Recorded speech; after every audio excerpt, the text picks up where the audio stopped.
बिस्मिल्लाहिर्रहमानिर्रहीम। अस्सलाम वालेकुम। कैसे हैं आप सब? उम्मीद है आप सब खैरियत से होंगे। अल्लाह पाक आप सबको अपनी मान में रखे। तो आज मैं बनाने लगी हूँ ब्रेड की इतनी ज़बरदस्त स्वीट रेसिपी कि खाने वाले के होश उड़ जाएँ खा के, और उसको समझ नहीं आएगा कि ये ब्रेड की बनी है या इसमें क्या डाला है। तो सबसे पहले ब्रेड को हमने ले लिया और उसके कॉर्नर जो है उसको कट कर लेना है। और सारे ब्रेड के जो कॉर्नर है उनको मैंने कट कर लिया था। और इधर मैंने दूध रखा हुआ है बॉयल होने के लिए, और इसको बॉयल आना शुरू हो गया है। और आधा किलो दूध है। अच्छा जी, हमने क्या करना है, पानी देना है, तो उसके अंदर इसको डिप करना है ब्रेड को। वो डिप इसलिए करना है ताकि दूध के अंदर जब हम ब्रेड डालें तो दूध सारा ऑब्जर्व ना कर ले, यानी इसके अंदर जज़ब हो जाएगा ब्रेड के अंदर, तो हमारी जो रबड़ी है वो अच्छी सी नहीं बनेगी।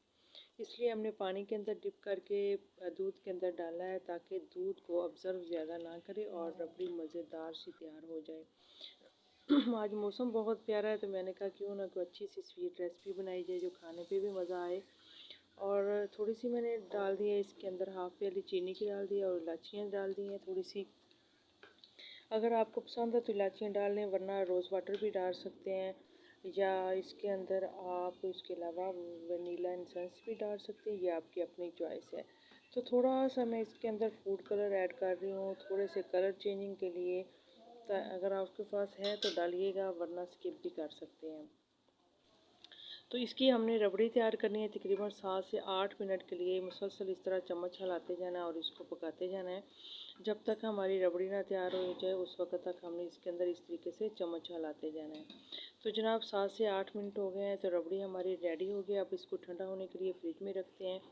अच्छा जी, रबड़ी ठंडी हो गई थी तो अब उसमें उसको क्या किया है, एक बाउल ले लिया शीशे वाला, और उसके अंदर हमने रबड़ी को डाल दिया है। और इस तरह से ब्रेड के मैंने पीसीस कट करके रख लिए थे, तो इस तरीके से इसके अंदर रख देने हैं। जिस तरह आपकी मर्ज़ी हो, जिस तरीके का आपका बाउल हो, उस तरीके से आपने इसके पीसीस जो है ब्रेड के कट कर लेने हैं। तो मैं बस अपने हिसाब से, जिस तरह का मेरा बाउल है उसी हिसाब से मैं कट करके रख रही हूँ इसके अंदर। तो ताकि इसका जो थोड़ा सा मैंने कट करके इसके एक कोने पे भी रख दिया है। और अब हमने क्या करना है, दोबारा फिर रबड़ी को ऊपर पोर कर देना है। अच्छा, ये स्वीट रेसिपी इतनी मज़े की बनती है, मैंने एक दफ़ा पहले भी बनाई थी लेकिन मैंने उसकी रेसिपी नहीं बनाई थी, तो बहुत ही मज़ा आया था खाने में। तो आज मेरा दिल कर रहा था रेसिपी भी बनाऊँ आप सबके लिए, और साथ ही हम इंजॉय भी कर लेंगे खाने में।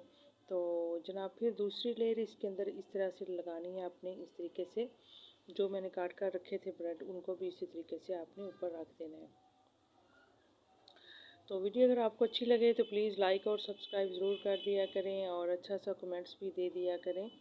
तो ये आपकी तरफ से हमें बहुत ज़्यादा मोहब्बत मिलती है और खुशी होती है।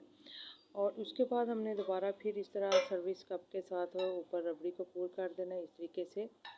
तो जनाब हमारी 2 लेयर्स हो गई हैं, तो हमने इसकी 3 लेयर्स तैयार करनी है, जितना आपके पास ब्रेड हो। तो अब दूसरे ब्रेड को भी इस तरह से इसके ऊपर इस तरीके से रख देंगे।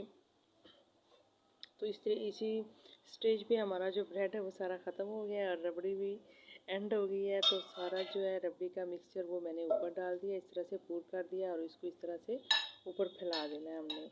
अच्छा जी, इसके बाद आपके घर में कोई भी ड्राई फ्रूट है आप उसके ऊपर डाल दें, तो उसके साथ ये होता है कि इसका जायका और ज़्यादा मज़े का आएगा, और वैसे भी खूबसूरत लगेगा दिखने में। तो मैं इसके ऊपर डाल रही हूँ बारीक सुइयाँ और पिस्ता काट करके डाल रही हूँ। तो आपके घर में जो भी फ्रूट है, ड्राई फ्रूट, वो डाल सकते हैं। तो इसको मैं तकरीबन आधे घंटे के लिए फ्रिज में रख दूँगी सेट होने के लिए। अच्छा जी, आधा घंटा गुजर गया था तो हमारे जो रबड़ी का बैटर हमने रेडी करके रखा था वो बिल्कुल रेडी हो गया है। तो अब हम इसको छुरी के साथ इस तरीके से कट कर लेंगे, और एक प्लेट के अंदर डाल करके मैं आपको चेक करवाती हूँ कि कैसी बनी है हमारी जो स्वीट रेसिपी है। तो यकीनन बहुत ही मज़े की बनी होगी। हाँ जी, ये देखिए मैं इसको चेक करके आपको दिखाती हूँ, बहुत ही क्रीमी, बहुत ही मज़ेदार। तो मैं इसको मुंह में डाल के आपको चेक करके दिखाती हूँ कैसी लगी है। तो यकीन करें इतनी मज़े की लगी है कि दिल करता है कि सारी अभी खा जाऊँ। अच्छा, ये दूसरा बाइट भी मैं इस तरह से ले रही हूँ, वो भी मैं साथ साथ खा रही हूँ। तो आप ज़रूर बना कर देखिएगा, ट्राई कीजिएगा। तो इसी के साथ ही मुझे इजाज़त दें, अपना बहुत सारा ख्याल रखिएगा। अल्लाह हाफिज़, बाय बाय।